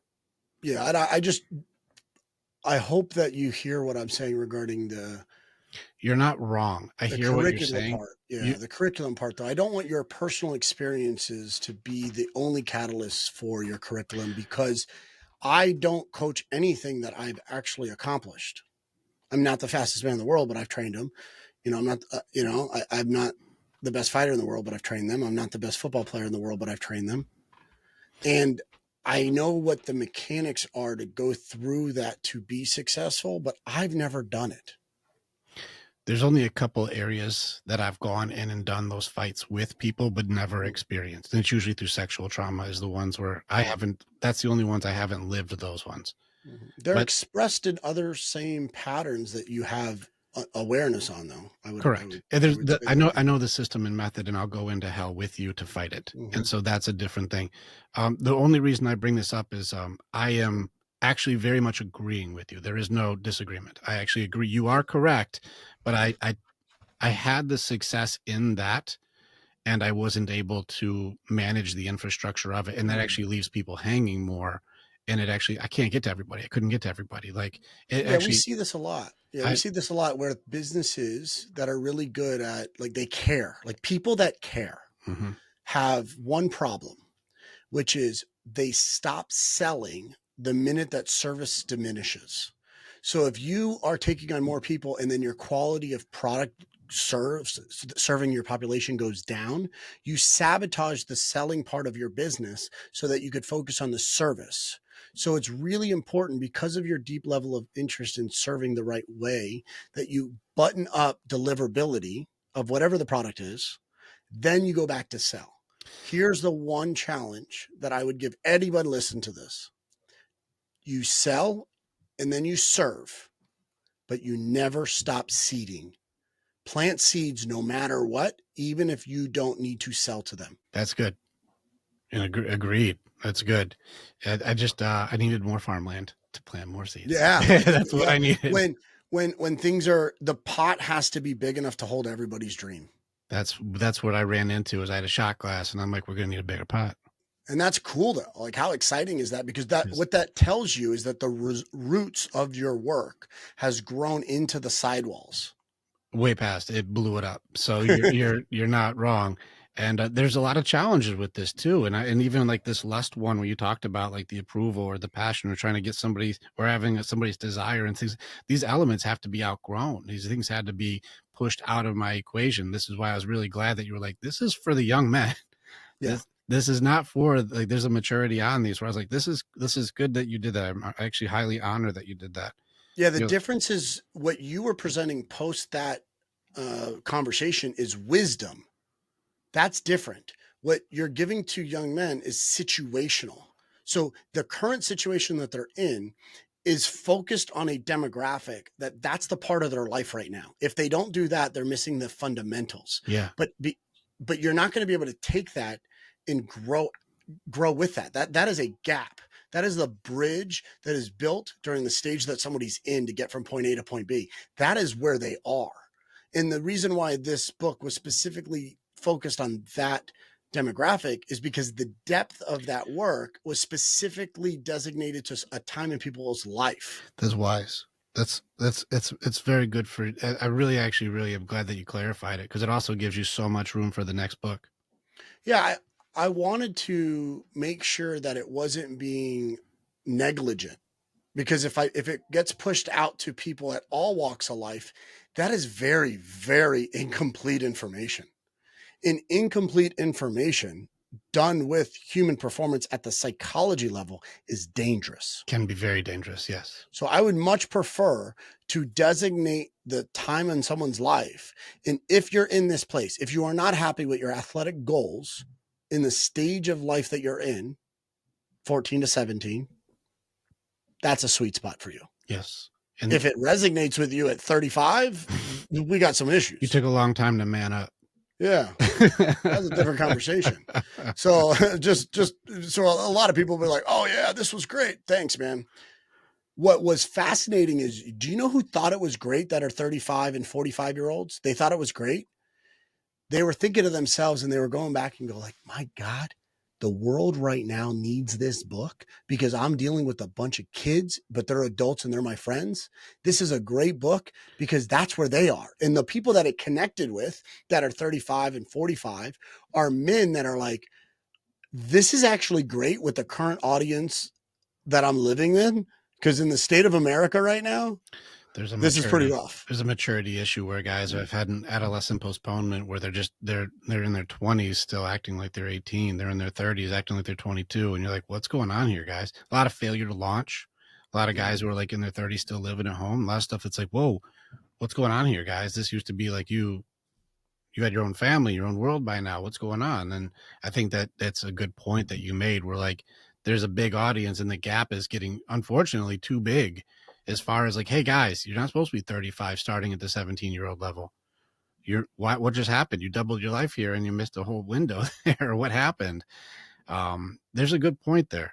And I think there's a bridge even between like where your book is and what I'm talking about now is makes it so like this is a very beautiful thing to see the connections for. Unfortunately, the people that may find themselves in your world have experienced not just the trauma, but they've also experienced other people trying to be the solution that it failed for them. So if you think about that, is that the reason they find you after they went to 2 to 3 other routes when people have quit on them, which is in essence the most interesting thing, because isn't that the thing that they went to those people for? Yes, that is funny. The irony. Yes. So it's unfortunately fascinating because the human mind is very complex, but the people that are supporting the modern traumas that we're dealing with are very, very shallow in their work. You are your awareness is high. You are correct. And it needs to be challenged. I really do honor the challenging element of you. I And appreciate it. we need more. We need more in this world. We need people who do challenge things to go like, why? And how far have you gone? And what does that mean? And what did you do that for? We need people to be able to especially challenge the leaders. I They would I would wonder how many times people reflect on a question, even just a normal day, and just say, "Is that true?" they do not. They don't. The sad thing is, and Justin, this is the hardest thing. This is why the accountability you keep putting on the table is necessary in this world. Then I would probably say if you look at the way society and people are today, if I had to put money down on this, the next highest thing that people do after breathing is probably lie. And it's mostly to themselves. It's mostly their identity. Like how many guys you all right, dude? Like, I'm fine. But they are not fine. Like there's so much introspection that is riddled and used as protection with deflection and deception and lies to make myself okay. Denial is a core piece of people's protection system. Look at how men suppress emotion and suppress feelings and suppress themselves down. That's denial. That's not truth. That's not who you are. You love deeply. You're a giver. You're compassionate. You're empathetic. Why are you pushing that shit down? Because I got rejected because someone hurt my feelings, so I can't be me anymore. Like And fuck. I hate to laugh about it, but where the humor is isn't that the work though? That's the work. Like, isn't that the Truth. work? Truth. One of my business partners who I spend the most time with became one of my really good friends. He wasn't in the beginning, and he became one of my good friends because he challenges me on truth. He recognizes a lot of my flaws because he sees me more than most people. And he starts sentences and feedback with, you know, feel free to jump in if this is incorrect. Feel free to correct me if I'm wrong. And it drives me batty. It drives me nuts because I'm like, don't say that. Have the confidence to like come forth. But in reality, he has the confidence in his statement. What he's doing is he's creating a space as a leader that he is for somebody that doesn't want to feel maybe they don't have that feeling of psychological safety to step up in a business environment that we're in because he's the leader in the organization saying, hey, I have permission to question this level of authority if it's incorrect. And he says, hey, correct me if I'm wrong. Hey, feel free to correct me if there's a better way. And then he goes and gives his thought and opinion on something. And it's creating an environment of psychological safety. Correct. is what he's doing. Very smart. Where for me, I used to feel like, oh, come on, man, don't do that, Kane. Like, you're right. Why are you doing that? You're playing down. And then the longer I started to sit on it, the more I realized he's created an environment of psychological safety because I come from a place of pressure. So he becomes the yin and yang of our world and balances my demeanor because someone has to. Yes. And that's a very, very thoughtful and aware individual at the leadership level, is understanding that he has to change the pH of the water so that we all could operate at our best selves. It's a very cool thing that he's doing. And it's good to read. Like, even still, there's certain people where if you just start attacking, you're immediately going to hit defense or hit aggression or hit something that's going to control some control system that comes up. But I like that he's like, all right, correct me if I'm wrong here, which just gives you that room to go like, I want you to discover it. I don't want to tell you what it is, but I want you to challenge and discover, because then you figure it out instead of me just tell you the answer. And that's good leadership. That's cool of him to do that.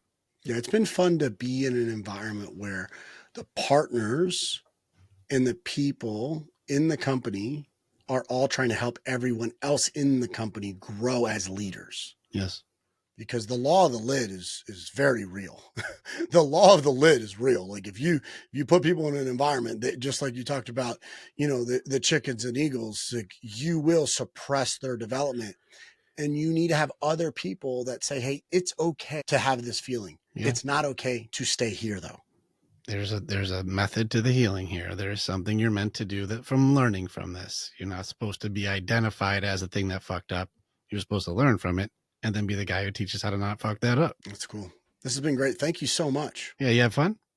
Yeah, I mean, conversations from the sky always come back with a way better perspective. So I appreciate it. Yeah, it's an honor, man. I really appreciate this. And it's cool too, because like I'm really glad that you came in cold, because I don't expect people to know who I am, but I really am honoring you in a way that even when I say I see my next thing and you're like, go higher, go faster, push that, do this. And this is something that I hope you guys are taking notes that with eagles talk to each other. They go, you can do it. Hey, here's how. I believe in you enough to say, try it this way, or go higher here, or push this. And it's something that it's cool if you watch the back and forth. It's like, yes, you can do. Hey, go, that goes higher. You got this stuff. You can do it. Oh, did you see that this goes here? And like, when you look at how people who believe in each other or believe in themselves enough to keep building others up, that this is something the world needs more of. Not criticism, not blame, not shame. Take the accountability and then build the people up around you. And that's something that I can see just you and I talking with each other. It's like very obvious. Like, well, that's what these guys do. When you're around these guys, you can't help but feel like you could do better because they believe in you that much.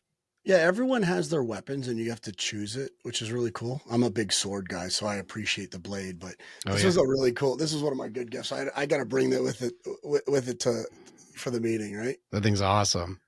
It's solid steel too, which is crazy. It's heavy. What is that, 45, 50 pounds? How much is that? I think it's about, I would say it's about 40. Jeez. It's not that quite much, which is good. And then there's like a loader on it too, where you could take it off and load it to where it's bigger. But no, that is crazy. Did somebody make that for you, or did you make? Yeah, it was a gift from a welder.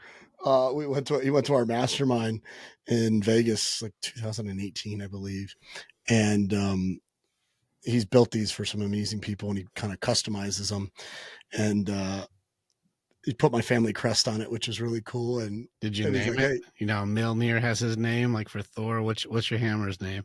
I have not named it. You gotta name your hammer, man. That's that's the family crest hammer. You gotta name your hammer. That's true. Yeah, I don't know. I haven't done that yet. a lot to learn still, which is fun. So it's been great. I appreciate you, and I appreciate the work that you do. More importantly, I appreciate the depth in which you're willing to go, because when you find darkness, you're looking down and you're saying, hey, there's a, they think that there's light at the end of the tunnel. And oftentimes it's actually just the glare from the water of the hole that you're digging. And one of the best lessons my dad ever taught me, which is when you find yourself in a hole, stop digging. And for you, when you're in the depths of this, you actually figure out a better way to dig out. Yes, correct. So I appreciate that depth of work that you're doing. It's an honor, bro. Thank you so much, Justin. Is there anything that we can do for anybody who's listening to this that would serve you? Is there a program or a thing they can do to work with you, or something that you could do that's you're serving that you would like the audience to be able to say, hey, plug into Justin to do a thing that you're providing? Well, I appreciate the opportunity just to talk at this high of a level. If you are a small business owner, or entrepreneur, or executive, and you want to build your brand, it comes down to kind of having that, AAA business, right? Attention, attraction, and accessibility. And we help small businesses do that at Sites at Scale, which is a business that we've built. And we're very proud of that. On the athletic side, if you're an executive and you want to have the lifestyle of coaching from the people that are in the corner of Olympians and pro athletes, then we, do your blood work and we train you. And we have some great people on board. But really what my passion right now is, because I think there's all stages in life, right? I believe that God put me on this earth to teach life lessons through sports. That was my first mountain. And then I learned that there's a higher purpose. It's like live your telos. What's that second mountain? And it's learning to be loud with the best people in the world. And I'm teaching the Olympic mindset to winning in business, because there's one biggest difference in sports and in business, and most people don't know what it is. I found out by losing millions of dollars, and I don't want you to go through it either. And what that is the integrity line in business is held at the integrity of the human, but the integrity line in sport is written in the rules of the game. Mm. So the 3-point line is clear. The starting line for 100 meters is clear. The rings are clear once you step into it. The rules of the game are set, but the rules of the game in business are different. So if you cheat in the world of sport, yeah, there may be some embarrassment and shame, but people know about it, and then there's what it is. And if you cheat in the game of business, somebody's at the club with you at the country club drinking a glass of bourbon and high-fiving you because you're better at getting the deal. Mm. And that is hard for me. I did not realize that one of the reasons why I was not winning the same way I've won in sport in business is because the integrity line changes at the human level. So you better protect who you partner with. You better protect who you do business with. But you decide where the integrity line is, because the rules are ever changing. And as you build a high performance leadership environment, as you build a high performance team, you need to make sure that your team is prepared for other people to change the rules. And you better know who you are to say, I am not interested in going and operating below that line. Hmm. So that's what my passion is right now, is teaching the high performance leadership model, the Olympic mindset that has helped me win in sport for 2+ decades in business, because there's a lot of people that compete. There's not a lot of people that win. It's such an interesting thing for how you said winning in business is different rules, and cheating can make it so you look like a winner in business by being a cheater. And in other sports, you can't do that. And I highly am with you on this one, where it's like, again, part of my own creed is do what is right, not who is right. And so if I have to compromise my integrity to get money, what did I forfeit for what again? How much money is my character worth again? How much money is my authenticity worth again? It's paper. I have to get rid of who I am or compromise my reputation for how much money? And that shows me who I am. It's greed, and it shows me truth, and it shows me what I worship. And those things are very important to be aware of. I'm aligned with you. Like, I love what you're doing. I hope people are coming out to you, and I hope you guys reach out to Coach Justin Kavanaugh and go, I want to work with you in my business, and I need to keep my integrity straight, and I want to be as successful as what it is that you're doing. It's awesome, man. I'm honored to meet you. Thank you so much for being here, man. Appreciate you. Thank you so much. Appreciate you.